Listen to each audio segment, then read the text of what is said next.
Assalamualaikum warahmatullahi wabarakatuh. Yang terhormat, tim penguji kinerja mahasiswa PPG dalam jabatan Transformasi Plus Kementerian Agama Republik Indonesia Angkatan 1 LPTK IAIN Palangkaraya tahun 2025. Perkenalkan, nama saya Fatma. Saya mengajar di Madrasah Sanawiyah Miftahul Ulum, Tamban Baru Mekar, Kecamatan Tamban Catur, Kabupaten Kapuas, Kalimantan Tengah. Saya adalah mahasiswi PPG dalam jabatan Transformasi B1 LPTK IAIN Palangkaraya dengan nomor induk mahasiswi 254267300104. Hari ini Sabtu 10 Mei 2025, saya akan melaksanakan praktek pembelajaran dalam rangka penilaian uji kinerja dengan menggunakan model pembelajaran PBL pada materi adab membaca Al-Quran dan berdoa pada mapel akidah akhlak kelas 7 Madrasah Sanawiyah Miftahul Ulum, Kabupaten Kapuas, Kalimantan Tengah. Mohon arahan dan bimbingannya. Terima kasih dan selamat menyaksikan. Wassalamualaikum warahmatullahi wabarakatuh. Assalamualaikum warahmatullahi wabarakatuh. Waalaikumsalam warahmatullahi wabarakatuh. Apa kabar anak-anak? Baik. Semuanya sehat? Ya.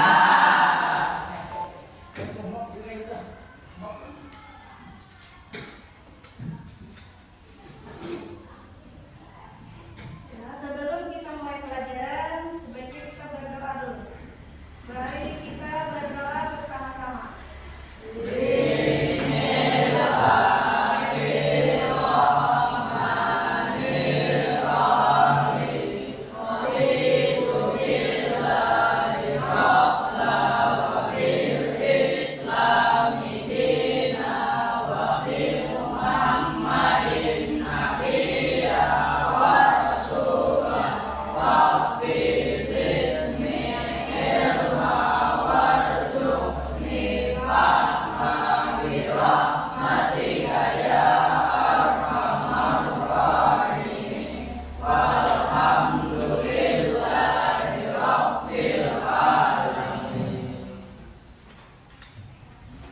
Hari ini semuanya hadir. Ada yang sakit? Sebelum kita lanjutkan masuk ke pelajaran, Ibu ingin memeriksa kerapian. Coba tangannya diletakkan di depan, periksa kuku, baju, tangannya.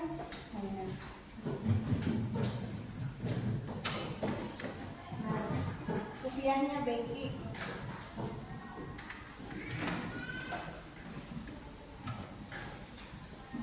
Ya, alhamdulillah, pakaiannya rapi, kukunya bersih, ruangannya bersih. Sekarang kita lanjut ke mana? Untuk menambah semangat kita hari ini belajar serta menambah rasa cinta kita kepada tanah air, mari kita bersama-sama menyanyikan lagu Indonesia Raya, ya?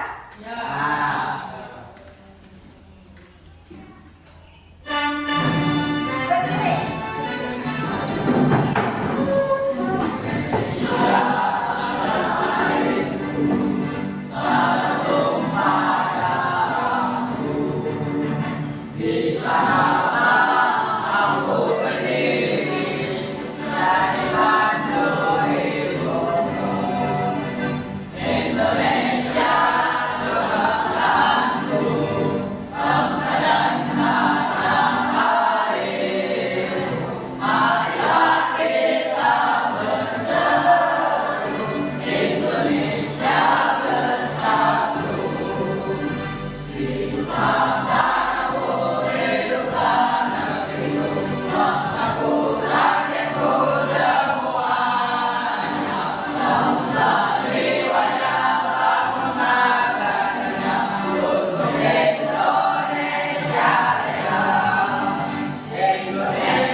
duduk kembali.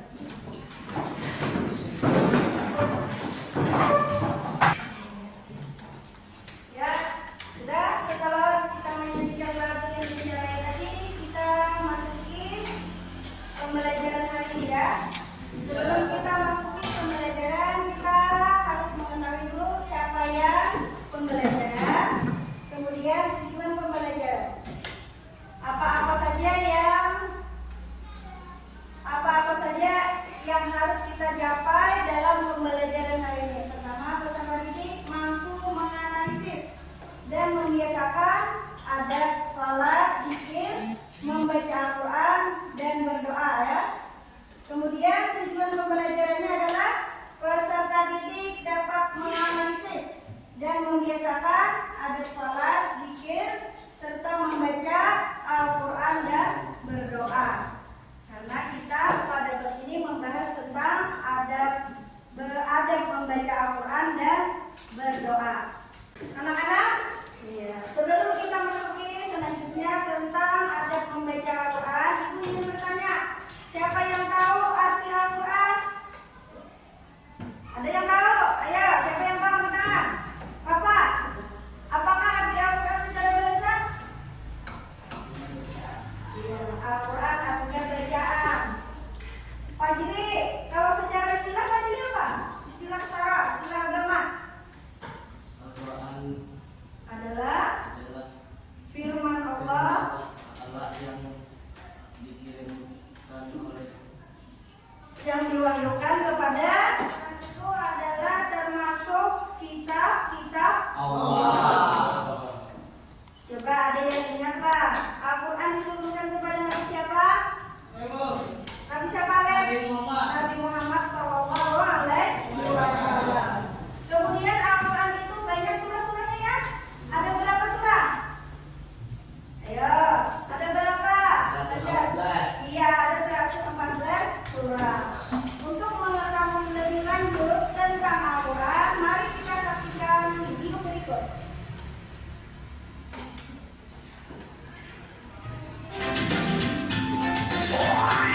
Adik-adik, Al-Quran adalah kitab suci agama Islam yang Allah turunkan kepada Rasulullah melalui perantara malaikat Jibril. Maka, membaca dan memahaminya adalah kewajiban untuk kita semua. Nah, adik-adik, di antara adab-adab ketika membaca Al-Quran antara lain, yang pertama, membaca Al-Quran dalam keadaan suci atau berwudu. Yang kedua, menghadap kiblat. Yang ketiga, tidak meletakkan Al-Quran di atas lantai. Yang keempat, membaca Al-Quran harus dengan khusyuk.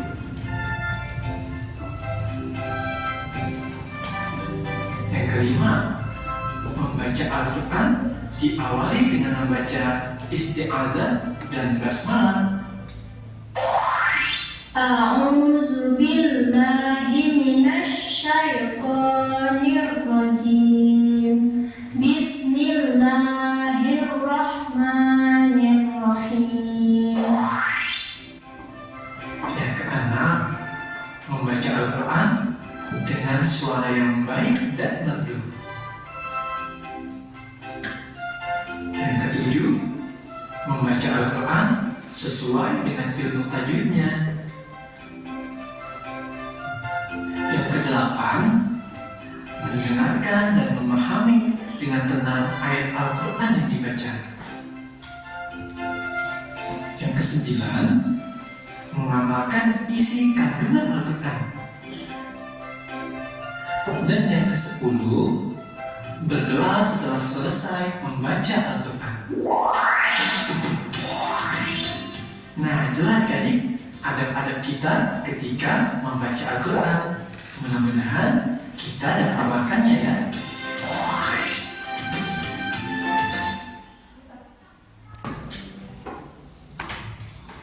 Anak-anak, setelah menyaksikan video tadi, ada yang mau ditanya dulu? Ada yang mau bertanya? Bila tidak ada yang bertanya, ya bertanya.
menjalankan perintah Al-Quran.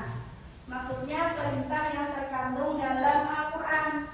Setelah beriman kepada Al-Quran, kita diwajibkan untuk mempelajari dan mengetahui apa yang ada dalam Al-Quran.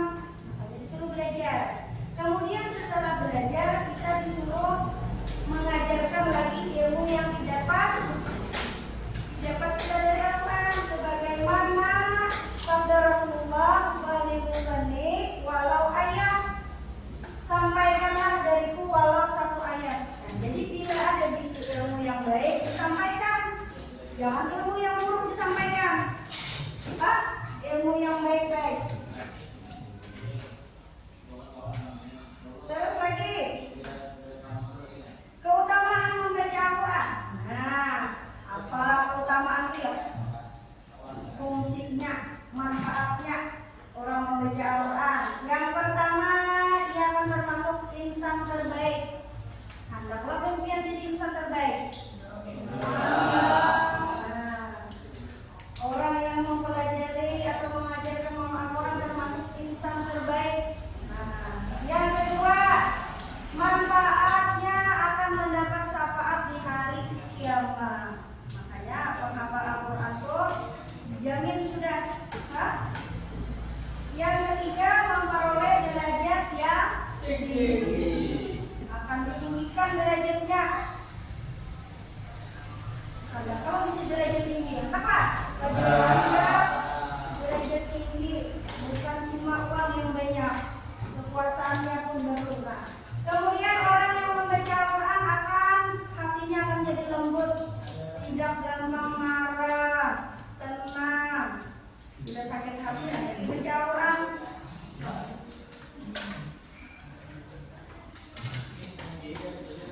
Nah, tadi kita lanjut kepada ada membaca Al-Quran. Seperti yang di video tadi, pertama niat dulu. Membaca Al-Quran harus dengan niat yang ikhlas. Nah, segala sesuatu dipengaruhi oleh niat. Niat ikhlas kayak apa ya? Kayak apa niat ikhlas? Ya, niat ikhlas itu semata-mata cuma mencari ridho Allah. Tidak ada perasaan ria ataupun sum'ah. Itu kayak adabnya, Pak. Jadi bersihkan hati dulu. Kemudian berwudu dan suci tempatnya. Berwudu bisa lah. Membaca Al-Quran hendaklah dalam keadaan suci. Nah, karena disunatkan sebelum membaca Al-Quran selalu berwudu, suci dulu. Jadi bila orang berhadas, kada boleh membaca Al-Quran. Kemudian tempatnya suci, kada boleh membaca Al-Quran di dalam WC sambil menyanyi-nyanyi, sambil mengaji nanti. Ya, apalagi buang air kecil atau buang air besar mengaji. Nah, dilarang membaca Al-Quran di dalam WC. Yang ketiga, bersiwak. Nah, menggosok gigi. Bersiwak. Tahu nggak siwak? Ibu ada bersiwak. Nah, bersiwak. Pahalanya orang yang bersiwak daripada orang tidak bersiwak lebih banyak 70 derajat. Ya, tahu nggak bersiwak? Misalnya memegang siwak kayak apa? Nah, cara memegang siwak kayak nah, ini pinggulnya. Betul, markernya ya Pak. Nah, jadi putar, tarik ke atas, putar lagi ke atas kayak angka 8. Karena kita praktek Pak.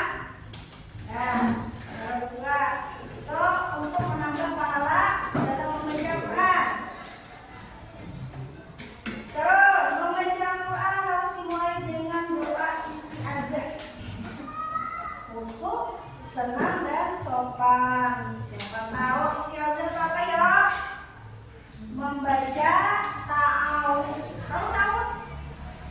A'udzu billahi minasyaitonir rajim. Kenapa ya? Supaya minta perlindungan kepada Allah dari godaan syaitan. Nah, jadi membaca Al-Quran harus dengan meminta perlindungan dari Allah, karena membaca Al-Quran itu tanpa membaca taus bisa kemana-mana. Quran dibaca tapi hayalannya kemana-mana. Kusuk itu artinya apa? Konsentrasi.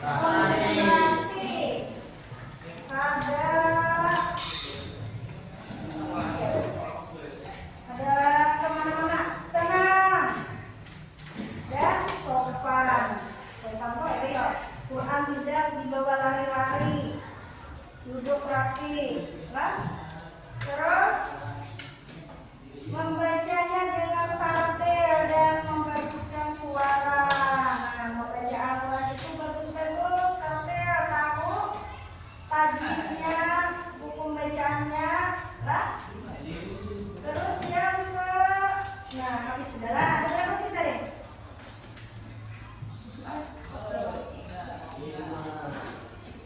Ada 5, tadi ada 10. Setelah penjelasan dari Ibu tadi, apakah ada pertanyaan dari kalian? Ada. Insyaallah paham?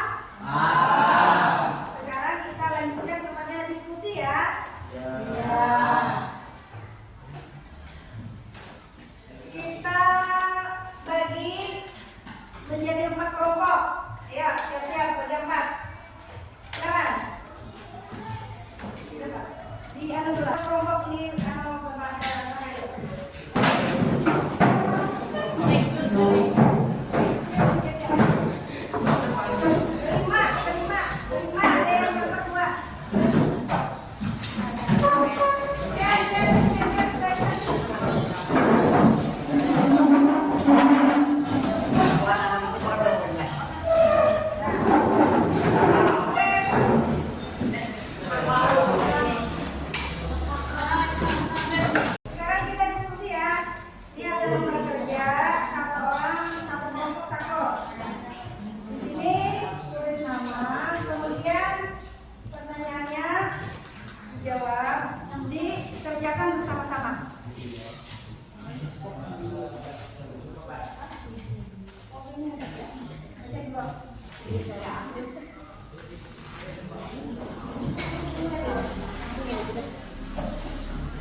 Kami dari kelompok 1 hasil diskusi dari materi pembelajaran akidah akhlak menyimpulkan bahwa pengertian Al-Quran adalah sebagai berikut. 1. Al-Quran berasal dari bahasa Arab qara'a yang artinya bacaan atau yang dibaca. 2. Al-Quran kitab suci Allah Subhanahu wa Ta'ala yang diturunkan kepada Nabi Muhammad dengan para malaikat Jibril secara berangsur-angsur di Mekah dan Madinah, dan agar disampaikan kepada umat manusia dan membacanya bernilai ibadah. 3. Al-Quran memuat segala aspek kehidupan, syariat, akidah, cerita umat terdahulu dan lain-lain. 4. Al-Quran sebagai penyempurna kitab-kitab sebelumnya. Demikian presentasi yang kami sampaikan. Ya, kita berikan tepuk tangan.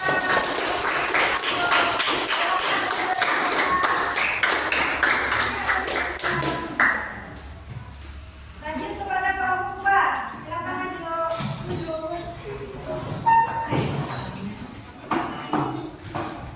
lanjut. Ya, depan. Mana semangatmu? Ini semangatku. Ayo baca. Bismillahirrahmanirrahim. Kami dari kelompok 2 berdasarkan hasil diskusi dari materi pembelajaran akidah Allah menyimpulkan bahwa keutamaan dari orang-orang yang membaca Al-Quran adalah sebagai berikut. Termasuk insan terbaik orang yang mempelajari, mengajarkan dan mengamalkan Al-Quran, termasuk insan yang terbaik, bahkan ia menjadi ahlullah keluarga Allah.